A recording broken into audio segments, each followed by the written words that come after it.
Cuando usted quiera. Perfecto. Eh, Estamos en Antigua Guatemala con una tormenta enorme de agua. Si por alguna razón se fuera la señal, cambiaría el celular. Solo me esperan un momento que haga el cambio y ya está. Nos No hay hemos ningún reunido en el problema. nombre del Padre, del Hijo y del Espíritu Santo. Amén. El último día, el miércoles pasado, vimos el himno del Gloria y hoy veremos dos partes, si nos da tiempo, que es la oración colecta y una breve explicación sobre la liturgia de la palabra. La oración colecta se llama así porque es una oración que el sacerdote eleva en nombre de todos los que están presentes. Y es como si hubiera hecho una colecta. Es decir, imagínense que fuera pasando con un cestillo, con un canasto, ¿verdad? Y fuera recogiendo las oraciones de cada uno y él las eleva. Esa es la razón por la que recibe el nombre de colecta. Especialmente en las celebraciones de los santos y de algunas festividades, es además la oración del día en la liturgia de las horas. La oración conclusiva en las memorias de los santos y en algunas festividades es precisamente la misma oración que en la misa se llama oración colecta. Tiene ese sentido. Y es un sentido importante, porque generalmente la oímos, pero no la asumimos como nuestra. Es algo que dice el sacerdote, que lo dice porque está en el misal o está en el libro de la sede, pero yo con oírlo tengo suficiente. Pues no es así. Es mi oración.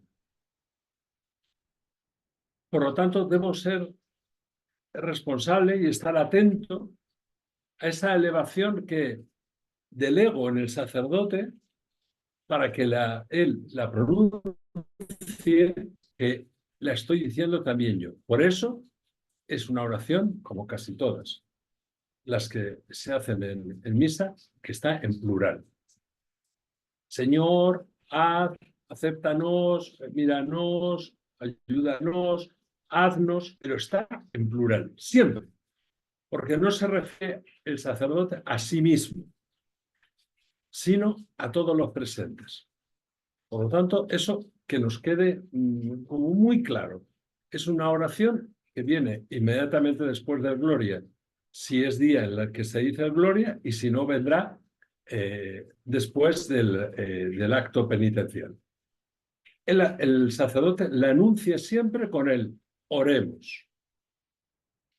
Ese oremos ya nos avisa que es para que ustedes, yo y todos los que están reunidos se pongan en actitud de oración. No dice el sacerdote, tranquilos hermanos que yo voy a orar por ustedes. O esta oración es mía, pero yo se la comparto. No, no, no. Oremos, plural, inclusivo. Todos estamos incluidos en esa oración. Generalmente es una oración muy breve y tiene relación a lo que se celebra en el día, sea de ritmo ferial, sea un día ordinario, sea festivo, sea memoria, sea solemnidad. Es decir, no son oraciones hechas al azar y de hecho no se pueden cambiar, porque la oración colecta es la oración universal de la Iglesia. Está permitido introducir otra cuando hay una intención especial en la misa. Imagínense que es una misa que se va a decir porque en una parroquia se envían a dos muchachos, miembros de esa feligresía, y van a ir al seminario o van a profesar en la vida religiosa. Se podría variar la colecta para hacer algo que tenga que ver con esa intención particular. Pero eso es muy poco frecuente y me atrevería a decir que no es aconsejable, porque eso se puede introducir en la oración universal o como una intención de la misa. Por lo tanto, la colecta debe permanecer como es. Y no se inventa, se lee. Siempre están dirigidas al Padre y siempre es por Jesucristo, tu Hijo, nuestro Señor, que contigo vive y reina en la unidad del Espíritu Santo y es Dios por los siglos de los siglos. Se menciona siempre a la Trinidad porque, aunque se dirigen a Dios Padre, se dirigen a través de Jesucristo y con la presencia del Espíritu Santo. Inmediatamente finalizada la colecta, nos sentamos y vamos a dar inicio a lo que se llama la liturgia de la palabra. Hasta la colecta han sido los ritos iniciales. Ahora empieza la liturgia de la palabra. Y hay ciertas peculiaridades que a veces o no nos hemos fijado o nadie nos ha explicado. Pero que yo les pido que a partir de hoy lo vivan así. Subirá el lector, que será un miembro de la comunidad, casi siempre, ¿verdad? Subirá a leer. Él lee, es el que va a leer. Pero quien habla es Dios. Eso, si hace falta que le dedique los próximos 25 minutos, se los dedico. Pero desde hoy, nadie de los que está participando en esta charla o lo haga después, deberá pensar que sube Juan, Mariana, este señor que no conozco. No, no, no. Esas personas le prestan su voz a Dios. Hacen la lectura. Pero quien habla es Dios. Porque si se fijan, al finalizar la lectura, ¿qué es lo que decimos? Palabra de Dios. No es Fray Paco el que da así su opinión, un escrito que... No, no, no, no. No he elegido, Fray Paco, me voy a poner en primera persona, pero pónganse ustedes. No es él quien ha elegido lo que se va a leer, lo ha elegido la Iglesia. Y lo ha elegido porque es lo que la Iglesia entiende que Dios quiere transmitirnos ese día para iluminar nuestra vida. Iluminar significa dar luz a nuestra vida, no que nosotros salgamos brillando como si fuéramos esos rosarios que brillan en la oscuridad, ¿verdad? No, no, no. Para que no brille nuestra vida interior, para que haya luz en nuestra vida interior. Y Dios me habla a mí, personalmente.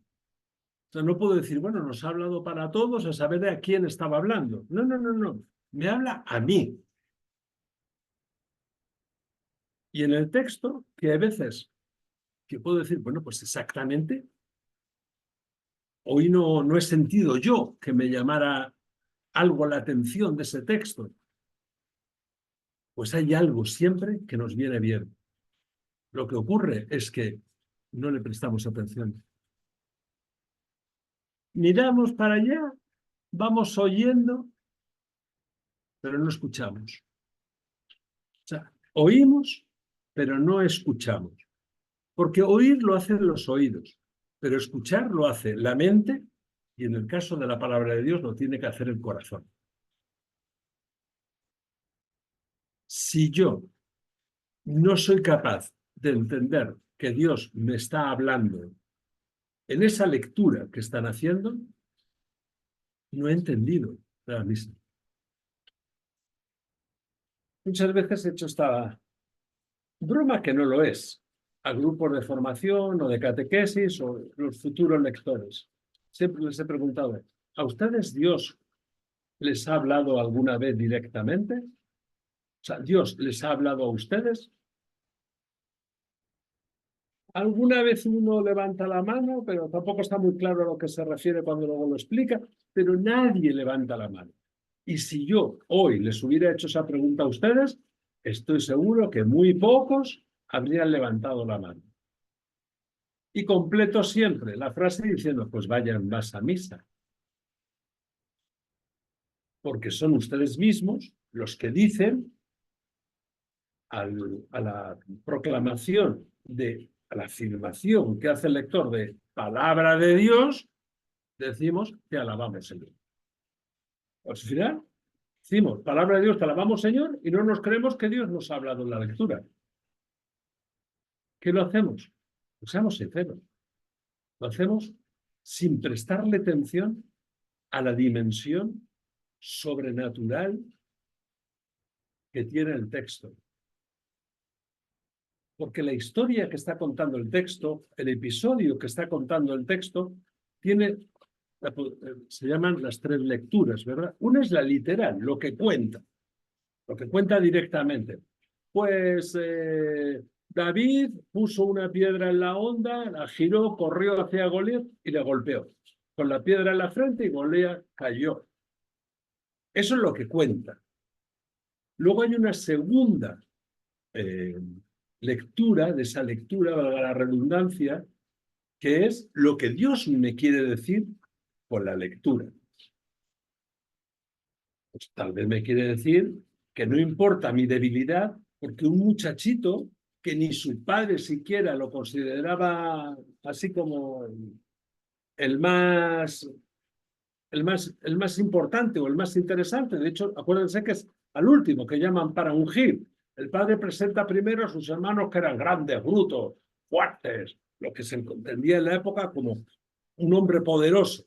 Pero como David era un muchachito, y además la escritura dice que era rubio, guapo, así hermoso o guapo, como prefieran ustedes, como que no le daban mucha importancia, ni el propio padre. Pues entonces, incluso, acuérdense que Goliat dice, me mandáis a un chiquillo con un palo y piedra como si yo fuera un perro. Esa es la otra lectura. Para que yo me sienta no importante por quien soy, sino por quien va en mí, por ese Dios que me habita, por ese Espíritu Santo que me da.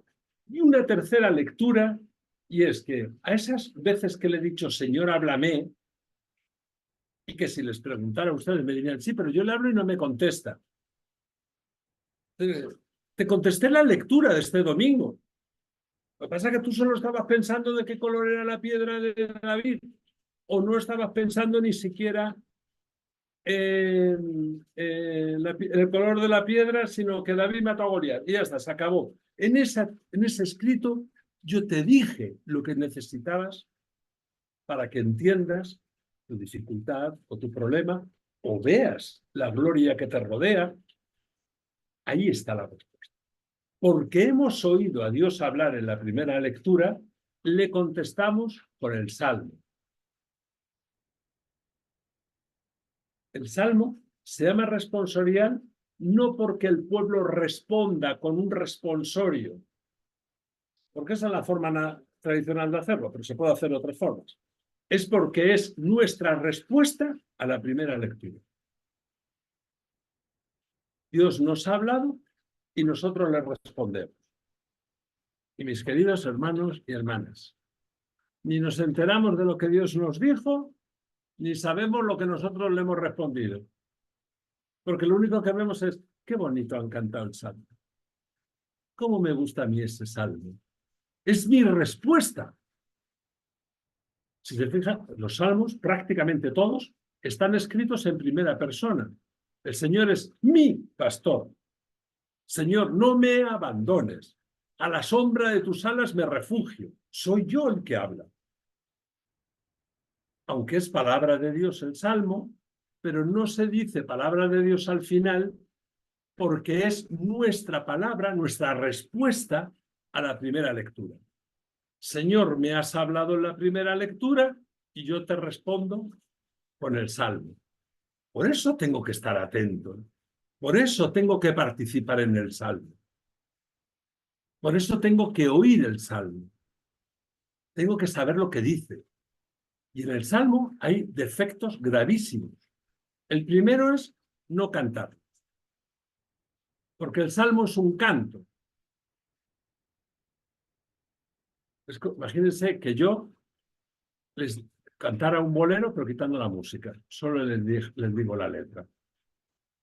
O un tango, pero sin la entonación. Solo como si fuera una poesía. No es así. El salmo es una canción y por lo tanto se debe cantar. ¿Cómo? Pues con el método más simple, con el canto plano. Los que estuvieron en la formación en liturgia de las horas, recuerda que hablamos que hay formas bien sencillas de cantar el salmo. No se trata de que sea artísticamente espectacular, sino de que corresponda a su naturaleza. Y se canta. Algo sencillo. Hay tonos facilísimos. Yo que canto fatal, que no tengo la más mínima idea musical, que en lugar de oído tengo 2 suelas de zapato, canto el salmo. ¿Por qué? Porque es muy sencillo. La tonalidad de los salmos hay que buscar las tonalidades sencillas. ¿De acuerdo? Si no se puede cantar, al menos que se responda, la respuesta del salmo se diga cantada. O si ya no se puede nada, pues que se diga. Pero eso es lo último. Y normalmente es lo habitual. La forma correcta del salmo es: el salmista canta la estrofa y el versículo, y el pueblo responde con la estrofa. Esa es la forma correcta, cantado. La forma aceptable, aunque no correcta, es el salmista lee el versículo y el pueblo entona la respuesta. Y la forma indeseable es: el salmista lee y el pueblo responde leído sin ninguna entonación. Porque le hemos quitado su naturaleza a una canción. Y recuerden siempre que el salmo no es un adorno, es la respuesta a la primera lectura. Mi respuesta no es la del salmista, no es la de doña Juana, no es la de don Pedro, no es la del padre, no es la del señor obispo, no es la del santo padre de Roma, es mi personal respuesta al primer salmo. Y si en mi parroquia, porque les gusta la música, se oyen más las guitarras, el órgano, las panderetas que el salmo, con mucho cariño, pero hay que decirles: mire, no deberían bajar un poco la música porque no se entiende lo que dicen. Y lo importante es lo que se dice, no la música. La liturgia sobre la música dice que nunca puede oscurecer la música a la voz. Porque la voz es el instrumento que creó Dios. La música los instrumentos de música la hemos creado los seres humanos. Por lo tanto, la creación humana, la guitarra, el órgano, la pandereta, el tambor, el violín, la flauta, lo que tocan en su parroquia, no puede oscurecer, no puede ensombrecer, no puede ocultar la voz. Porque mi voz, ya cascada, a veces me atraganto, pero esta garganta es un instrumento creado por Dios. Y por lo tanto tiene que ser lo que brille en los cantos. No la música de los instrumentos, sino la voz. Repito, habla Dios en la primera lectura, que en muy pocas ocasiones no es del Antiguo Testamento. Es decir, siempre la primera lectura, siempre absolutamente no es así, pero casi siempre, prácticamente siempre, la primera lectura es del Antiguo Testamento. Y después le respondemos con el Salmo. La segunda lectura, si es un día festivo, una solemnidad, y si es festivo tiene segunda lectura, porque los días de diario no hay, es de las cartas o del Apocalipsis.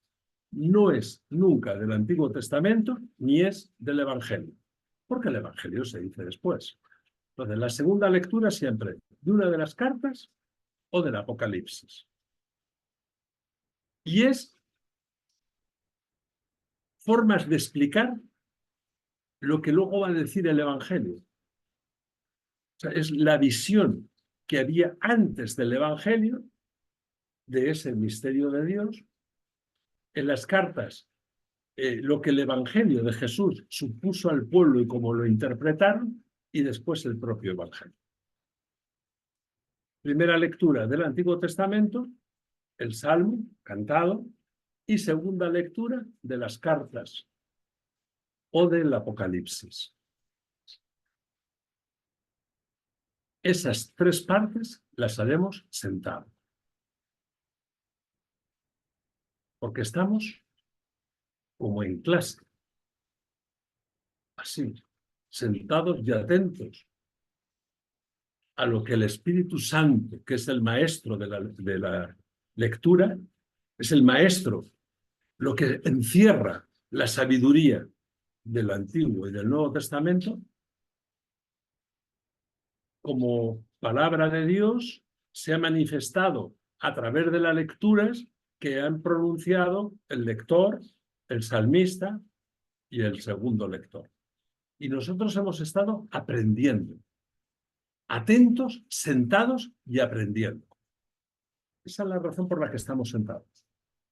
No porque tengan menos importancia, sino porque son la escuela de Dios. Finalizada la segunda lectura, viene el aleluya. Salvo en los tiempos, como es el Cuaresma, que está indicado otra aclamación, porque el aleluya se guarda para la vigilia pascual, ¿verdad? Para esta explosión que supondrá la vigilia pascual. No porque el aleluya no se pueda decir en un periodo triste como la Cuaresma, porque primero de todo la Cuaresma no es triste. Es un caminar hacia la resurrección. Y un viaje, el turismo, un viaje de placer, comienza empacando las maletas. Es decir, la Cuaresma es un periodo de peregrinaje, de preparación. No es nunca un periodo triste, aunque nosotros lo queramos ver triste porque nos gusta la tristeza. Fíjense que el color de la liturgia durante la Cuaresma y durante el Adviento es exactamente lo mismo, el morado. En Adviento, porque esperamos el nacimiento de Cristo, aunque Cristo ya sabemos que ya ha nacido. Y en la Cuaresma, porque esperamos la resurrección de Cristo. No esperamos la muerte, esperamos la resurrección. Y en los dos casos, el color litúrgico es el mismo. Hay ciertos matices que se apartan, no porque sean celebraciones tristes, sino porque se reservan para que el día de la Natividad del Señor y el día de la Vigilia Pascual sea una explosión, el gloria, el aleluya, que sea la fiesta de las fiestas. Bien. Primera lectura, Salmo, segunda lectura. Y viene el aleluya. Miren ustedes, no hay nada más triste que decir aleluya, aleluya, aleluya. Y se lee la aclamación.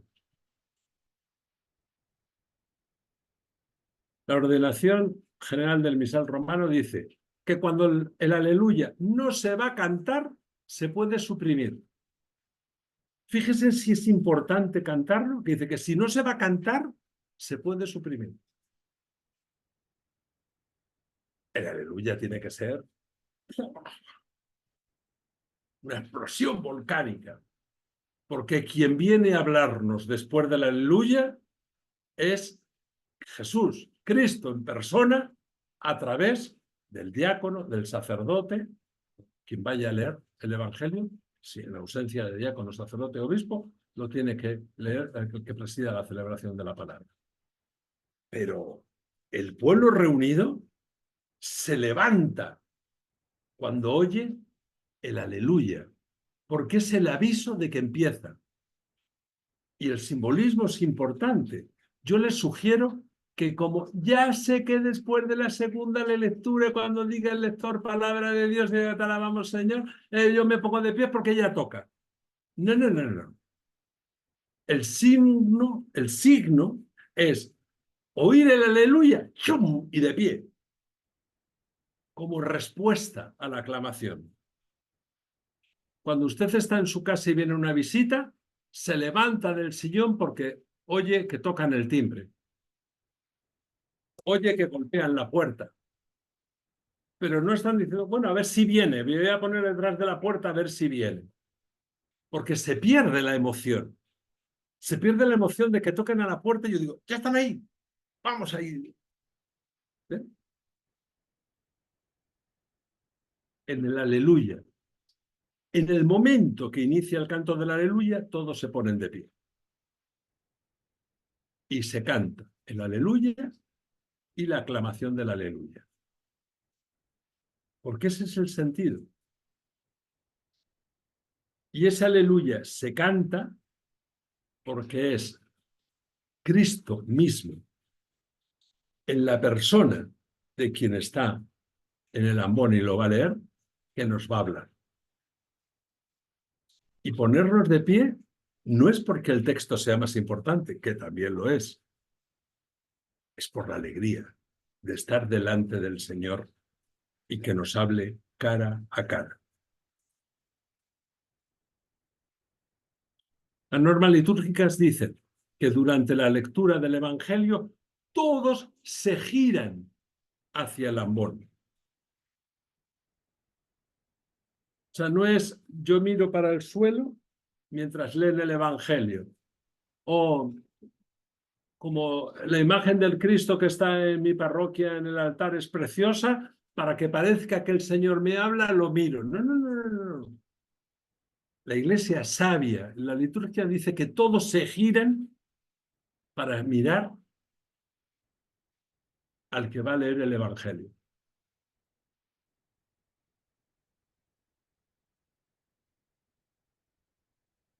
Tanto el lector de la primera, como el lector de la segunda, como el lector del Evangelio, le han prestado su voz a Dios, al Espíritu Santo, a Cristo.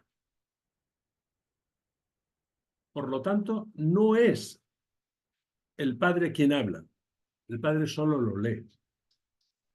No es el lector quien habla, el lector solo lo lee. Y en el Salmo no es el coro el que habla, soy yo el que responde al Señor. Y eso hay que aprender a vivirlo.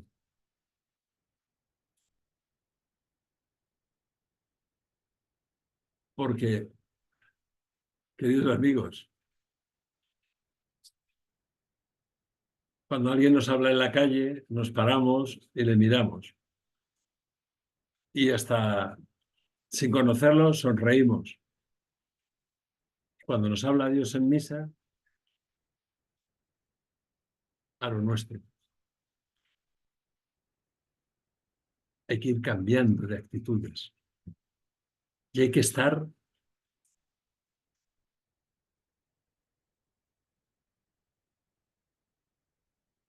La mayoría de los templos se ve cómo se van rellenando de atrás para adelante. Es decir, la gente va entrando y se van quedando los últimos, como que Dios muerde, ¿no? Y entonces no vaya a ser que me muerda, me coloco por detrás para que no alcanzar por lo menos yo el primer bocado.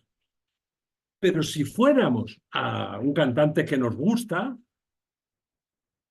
o una personalidad que estuviéramos emocionados, nos sentaríamos en la primera fila y estaríamos con los ojos así, que no nos ponemos palillos para que no se nos cierren de milagro. Pero resulta que habla Dios y no abrimos los oídos. Habla Jesús y no le miramos. Hablamos con Dios y decimos, bueno, yo no voy a hablar, mejor que lo canten los otros, que lo hablen los otros, que hablan mejor. Tenemos que redescubrir eso que el Concilio Vaticano II llamaba lactuosa participatio. Mi participación en la liturgia.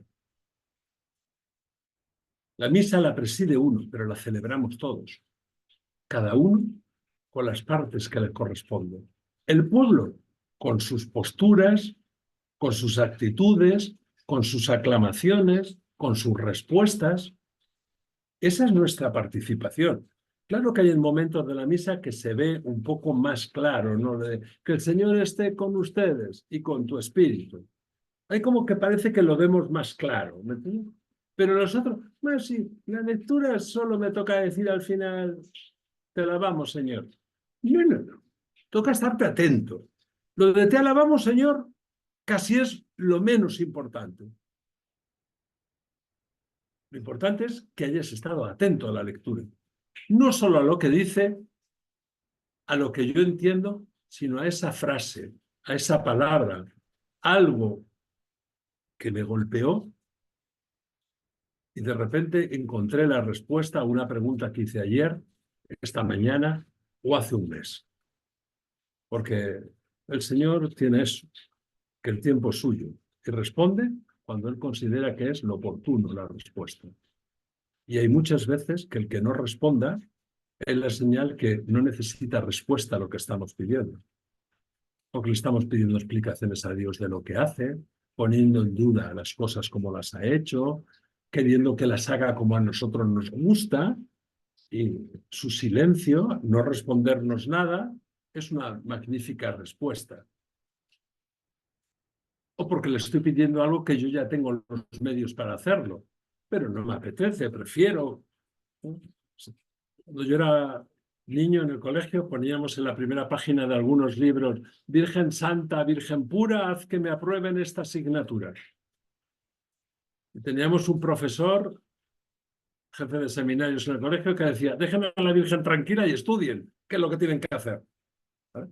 Entonces, hay veces que nosotros le estamos pidiendo a Dios que haga lo que nosotros podemos hacer.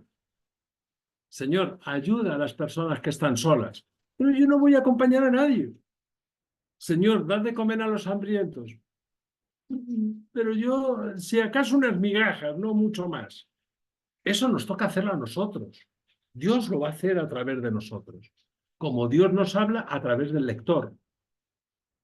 Como Jesús nos habla a través del Evangelio de quien lo lee.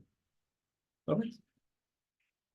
Entonces, hay que volver como si no hubiéramos estado nunca en misa y alguien nos explicara un tema y le preguntáramos al de al lado: oye, ¿eso que han leído, quién lo escribió? ¿Quién lo ha dicho?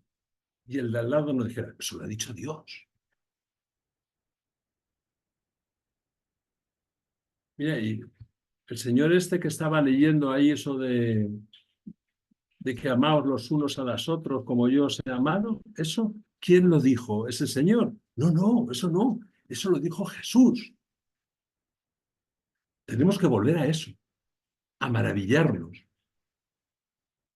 a sentirnos estupefactos, a que nos desborde el misterio que encierra, primero, que siendo yo tan poco, Dios me hable.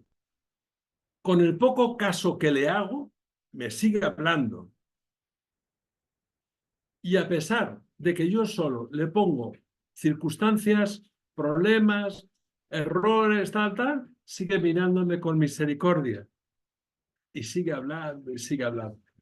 A veces Dios tenía que hacer lo que esos papás o mamás que dicen: es la última vez que te lo digo. Hay veces que Dios tendría que hacer eso con nosotros. Mira, esta es la última vez que te lo digo. Pues no. Cuando acabe el ciclo de las lecturas, dentro de 3 años o dentro de 6 meses, porque hay lecturas que se repiten, te lo volverá a decir. ¿Por qué? Porque Él sí que nunca se cansa de amarnos, de perdonarnos, de corregirnos, de ayudarnos y de estar ahí.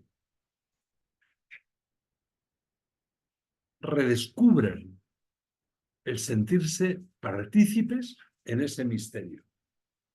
Que a mí, este frágil ser humano, este pobre ser humano, Dios en persona le habla.